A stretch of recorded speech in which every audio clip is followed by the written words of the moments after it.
Teacher bullies boy in class, unaware of who his father really is. But first, remember to subscribe to our channel so we can keep sharing incredible stories. At Westfield Elementary School, Mrs. Callahan, the new fourth-grade teacher, is known for her strict and often harsh teaching style. Unlike the other teachers who embrace a nurturing approach, Mrs. Callahan believes that discipline and blunt criticism are the only ways to prepare kids for the real world. Her sharp tongue and critical comments have made her feared among the students, especially those who are more reserved or sensitive. One day, as Mrs. Callahan reviews a math assignment in front of the class, she pauses at Timmy Thompson's desk. Timmy, a quiet and thoughtful 8-year-old, is struggling to solve a problem. Mrs. Callahan's face hardens, and without lowering her voice, she points at his paper and declares, "Timmy, you're so slow. Do you even try to understand? At this rate, you'll never be anyone important in life." Her words echo through the silent classroom, and a few students shift uncomfortably in their seats, glancing at Timmy with pity. His face turns red, and he struggles to hold back tears. What Mrs. Callahan doesn't notice, however, is that a figure stands at the back of the room, watching her with increasing concern. Mr. Thompson, the school's principal, and Timmy's father, had walked in quietly to observe the class, hoping to catch a glimpse of his son in action. Instead, he finds himself witnessing his own child being publicly humiliated by a teacher he had trusted. Mr. Thompson's face remains calm, but inside, a storm of anger and sadness begins to brew. As Mrs. Callahan moves on to critique another student, Mr. Thompson quietly exits the classroom, his mind racing. This is more than a simple case of a teacher being tough. This is a moment that could shape his son's self-worth and confidence.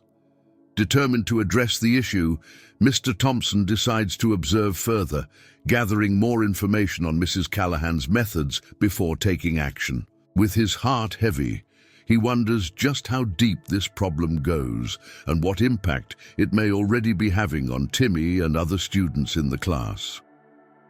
Over the next several days, Mr. Thompson discreetly gathers information about Mrs. Callahan's behavior. He speaks to students and parents alike, piecing together a troubling pattern. He learns that Timmy's experience isn't isolated. Several other children have felt belittled or discouraged in her class. Many parents had dismissed their children's complaints, thinking Mrs. Callahan was simply a tough teacher. But now, with the principal's own concerns at stake, Mr. Thompson realizes that the problem may be more severe than anyone had previously understood. At home, Mr. Thompson observes Timmy with a growing sense of worry. The usually cheerful boy has grown more withdrawn, showing a reluctance to talk about school. When his father gently asks how things are going, Timmy simply shrugs and says, "It's okay, Dad. I just have to work harder." The response makes Mr. Thompson's heart ache. His son, barely 8 years old, already feels the weight of not being good enough. Meanwhile, at school, Mrs. Callahan's strict approach continues unchecked. She believes that her methods are essential for discipline and for building resilience. However, her approach is beginning to backfire. Some students dread coming to her class, their engagement and motivation visibly waning. A few have even started showing signs of anxiety, reluctant to participate or ask questions for fear of being mocked or scolded. Finally, after one of the children's parents contacts Mr. Thompson, concerned about their child's sudden aversion to school, he decides that it's time to intervene. He plans a formal meeting with Mrs. Callahan, intending to confront her about her behavior while remaining open to understanding her side. Still, Mr. Thompson feels a growing resolve. This is not just about Timmy, it's about every child under his care. As the day of the meeting approaches, Mr. Thompson wrestles with his role as both principal and parent, feeling the tension between professional duty and personal heartache. He knows the conversation could be difficult, but he is determined to address the issue. The day of the meeting arrives, and Mr. Thompson waits in his office, his mind steady but his heart conflicted. When Mrs. Callahan walks in, she's poised and professional, but there's an air of guardedness about her. She likely suspects that this meeting has something to do with her teaching style, though she isn't aware of the depth of Mr. Thompson's concerns. "Please, take a seat," he begins, gesturing toward the chair opposite him. Mrs. Callahan sits down, crossing her legs and folding her hands in her lap, her expression one of controlled confidence. Mr. Thompson takes a deep breath and begins, "Mrs. Callahan, I wanted to speak with you about some concerns I have regarding your classroom approach, particularly with certain students." He's careful to keep his tone neutral, but his words are chosen with precision. Mrs. Callahan raises an eyebrow, a slight hint of defiance in her eyes. "I understand, Mr. Thompson. I know my approach is strict, but I believe discipline is crucial. Children need to learn resilience, especially at a young age. It may seem harsh, but it's for their own good." Mr. Thompson nods, understanding her perspective, but not agreeing with it. "I appreciate your dedication, but I've received reports and I've personally witnessed interactions that go beyond discipline. Timmy, for instance." He pauses, allowing her a chance to respond. "Oh, Timmy," she interrupts, shaking her head slightly. "He's very sensitive, Mr. Thompson. I believe he needs to toughen up. I've seen his potential, but he struggles, and it seems he lacks the resilience other children have." Hearing her speak about his son in such cold terms tests Mr. Thompson's patience, but he keeps his emotions in check. "Mrs. Callahan, Timmy is a child, like all your students, and they need encouragement as much as they need discipline. Publicly belittling them, especially in front of their peers, can be damaging. It's not just about my son. I'm concerned for all the students under your care." Mrs. Callahan's expression wavers for a moment, a flicker of doubt passing over her face, but she quickly regains her composure. "Mr. Thompson, I see where you're coming from, but children need a strong hand. They'll face a harsh world one day, and if we don't prepare them now, they'll crumble later." Mr. Thompson pauses, choosing his next words carefully. "I want to believe that your intentions are in the right place, but I also believe that methods like yours risk breaking a child's spirit rather than building resilience. We value respect and positive reinforcement here at Westfield, and I expect all teachers to uphold these principles."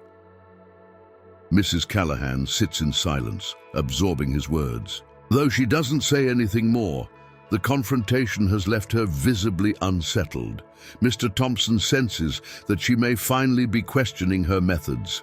He concludes, "I want you to reflect on what I've said, Mrs. Callahan. I believe every educator can grow, just as every student can. If you're willing to adjust, I'll support you through it. But if I find that this pattern continues, there will be consequences." With that, he ends the meeting, leaving her with a lot to consider. In the days following the meeting, Mrs. Callahan appears to carry on as usual, but beneath her composed exterior, a battle is brewing. Mr. Thompson's words linger in her mind, challenging her firmly held beliefs about education and discipline.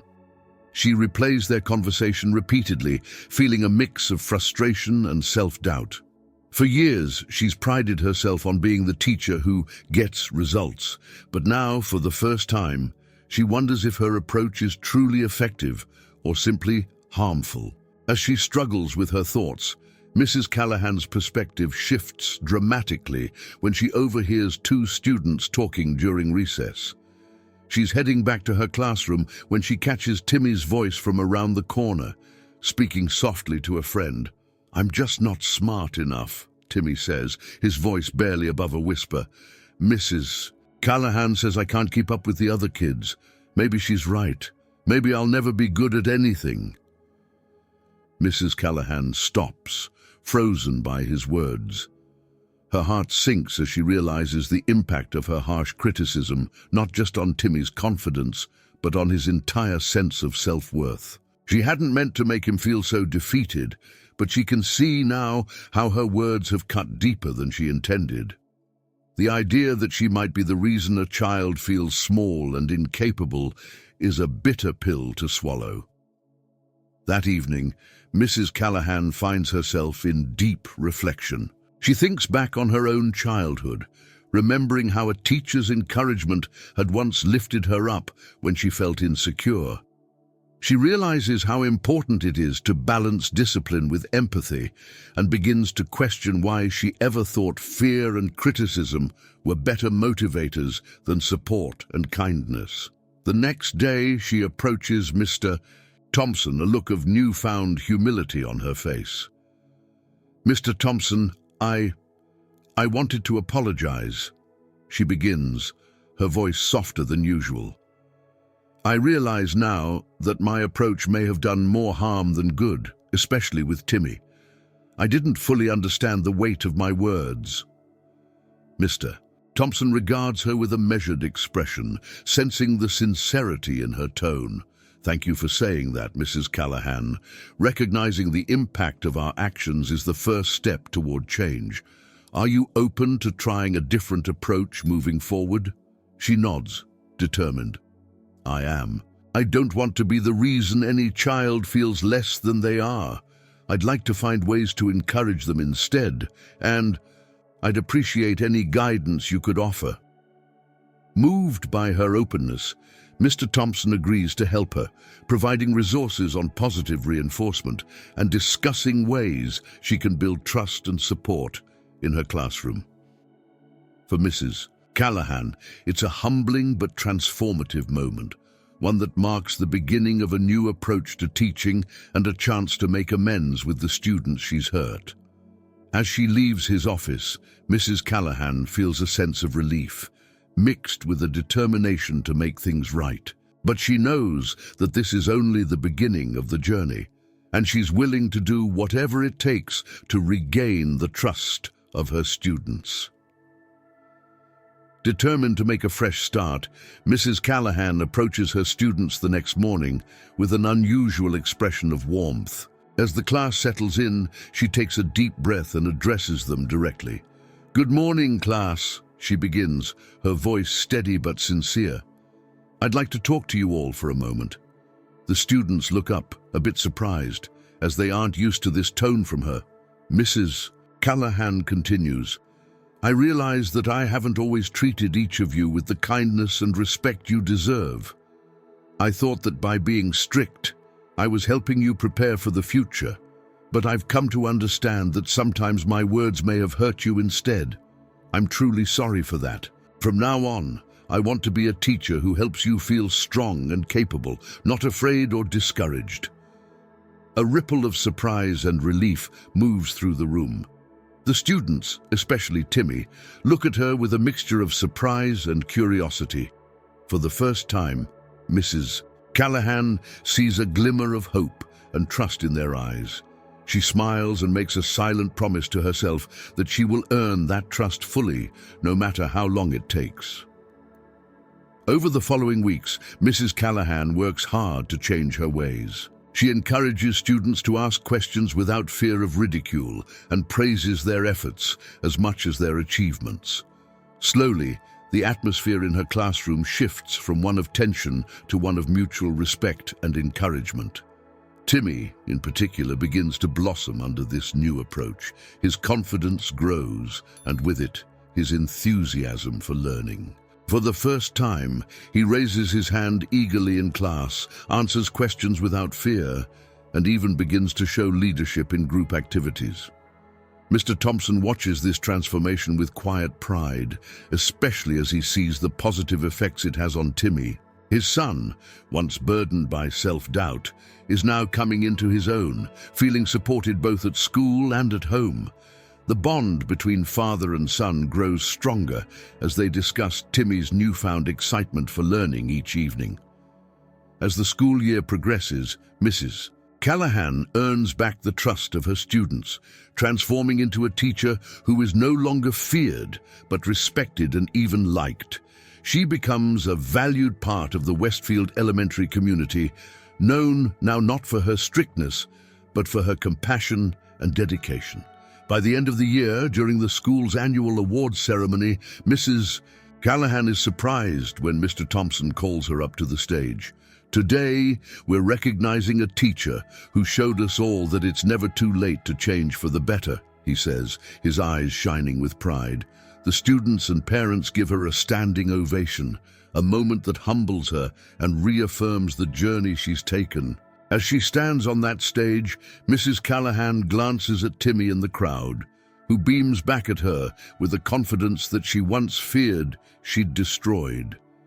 She smiles, knowing that she's finally found the right path, both as a teacher and as a person. And for Timmy, it's a lesson he'll carry for life, that people can change, and that with kindness and support, anyone can be someone important.